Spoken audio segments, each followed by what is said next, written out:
সংঘর্ষ, ভাঙচুর, লাঠিসোঁটা নিয়ে একে অপরের ওপর আক্রমণ, ঝরল রক্ত।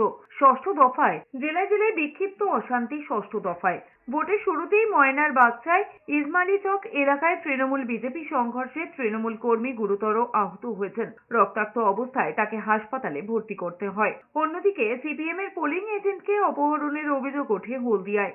তৃণমূল বিজেপি সংঘর্ষে ভোটের দুপুরে উত্তপ্ত হয় দাঁতন। তৃণমূলের বিরুদ্ধে ক্যাম্প অফিস ভাঙচুরের অভিযোগ করেছে বিজেপি। পাল্টা হামলার অভিযোগ করেছে তৃণমূল। বাঁশ, লাঠি, ইট দিয়ে একে অপরের বিরুদ্ধে হামলা চালায় বলে অভিযোগ।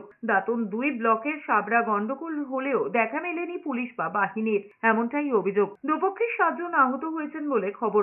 পরে বিশাল পুলিশ বাহিনী গিয়ে পরিস্থিতি নিয়ন্ত্রণে আনে। এদিকে পটাশপুরেও তৃণমূল বিজেপি সংঘর্ষে উত্তেজনা ছড়ায়। অভিযোগ, কাঁথির মণিনাথপুরে বিজেপি কর্মীদের যেতে বাধা দেয় তৃণমূলের লোকজন। এরপরেই দুপক্ষের সংঘর্ষে জড়িয়ে পড়ে। বেলদার সাবরাতেও বিজেপি কর্মীদের মারধরের অভিযোগ ওঠে তৃণমূলের বিরুদ্ধে। নন্দীগ্রামে বিজেপির বিরুদ্ধে তৃণমূল কর্মীকে মারধরের অভিযোগ উঠেছে। দিনভর অশান্তির রেশ বিকেলেও বজায় থাকে। দক্ষিণ কাঁথিতে বিজেপির বুথ এজেন্টকে মারধর করে মুখ ফাটিয়ে দেওয়ার অভিযোগ উঠেছে। অভিযোগ করেছেন কাঁথির বিজেপি প্রার্থী সৌমেন্দু অধিকারী। আগুন জ্বালিয়ে বিক্ষোভ দেখাতে থাকেন তৃণমূল কর্মীরা।